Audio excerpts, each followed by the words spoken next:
आमचे शिक्षक आमच्यासाठी प्रत्यक्ष देवतुल्य व्यक्ती आहेत आणि त्यांच्या प्रती आमच्या मनातल्या भावना व्यक्त करायचा, त्यांना धन्यवाद द्यायचा दिवस म्हणजे 5 सप्टेंबर. चिखलाच्या गोळ्याला आकार द्यावा लागतो, सोन्याला सुद्धा भट्टीत तापावं लागतं, दगडापासून जर मूर्ती घडवायची असेल तर त्याला सुद्धा टाकेचे गाव सोसावे लागतात. आणि तसंच जर मनुष्य नावाच्या प्राण्याला सुसंस्कारी माणूस घडवायचा असेल ना, बनवायचा असेल ना, तर त्यासाठी शिक्षण आणि शिक्षक दोन्ही गरजेचे असतात. तेव्हाच सुसंस्कारी माणूस तयार होतो.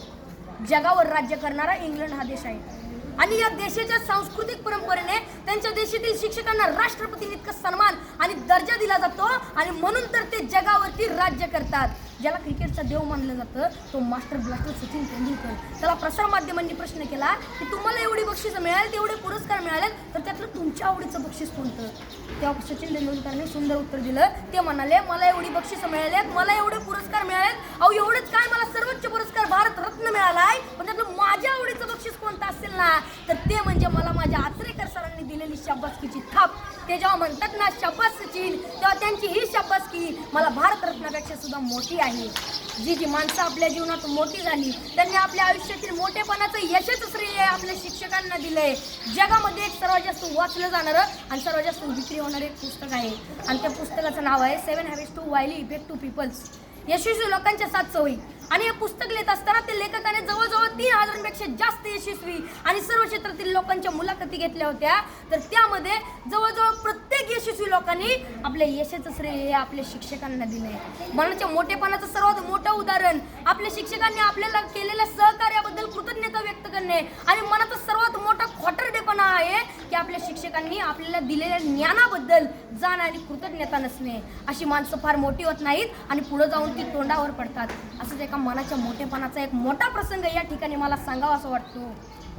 एकदा डॉक्टर बाबासाहेब आंबेडकर इंग्लंडवरून भारतात येत होते. ही बातमी त्यांच्या कार्यकर्त्यांना, त्यांच्या आयोजकांना समजली. त्यांचे कार्यकर्ते बाबासाहेबांच्या विमानाची वाट बघत विमानतळावरती थांबले. बाबासाहेबांचं विमान 2-3 तास लेट होणार होतं, पण तरी सुद्धा त्यांचे कार्यकर्ते त्यांच्या स्वागतासाठी त्यांची विमानतळावर 2-3 तास वाट बघत थांबले आणि 2-3 तासानं बाबासाहेबांचं विमान विमानतळावरती लँड झालं. बाबासाहेब खाली उतरले. बाबासाहेबांचे सर्व कार्यकर्ते बाबासाहेबांच्या दिशेने पळत सुटले. ढोल ताशे वाजू लागले. बाबासाहेबांच्या घोषणांनी आकाश दुमदुमून गेलं. बाबासाहेब आप आगे बढ़ो, हम तुम्हारे साथ है, बाबासाहेबांचा विजय असो अशा घोषणा देत होते. कोण बाबासाहेबांच्या पायात पडत होतं तर कोण त्यांना हार घालत होतं. बाबासाहेबांची नजर समोर गेली तर समोर बसलेला एक म्हातारा माणूस मात्र बाबासाहेबांचा हा कौतुक सोहळा अतिशय प्रेमाने पाहत होता. बाबासाहेबांनी गर्दी बाजूला सारली आणि तडकन त्या म्हाताऱ्या माणसाकडे गेले आणि आपलं डोकं त्या म्हाताऱ्या माणसाच्या पायावर ठेवलं. त्या क्षणी सर्व लोक आश्चर्यचकित झाले.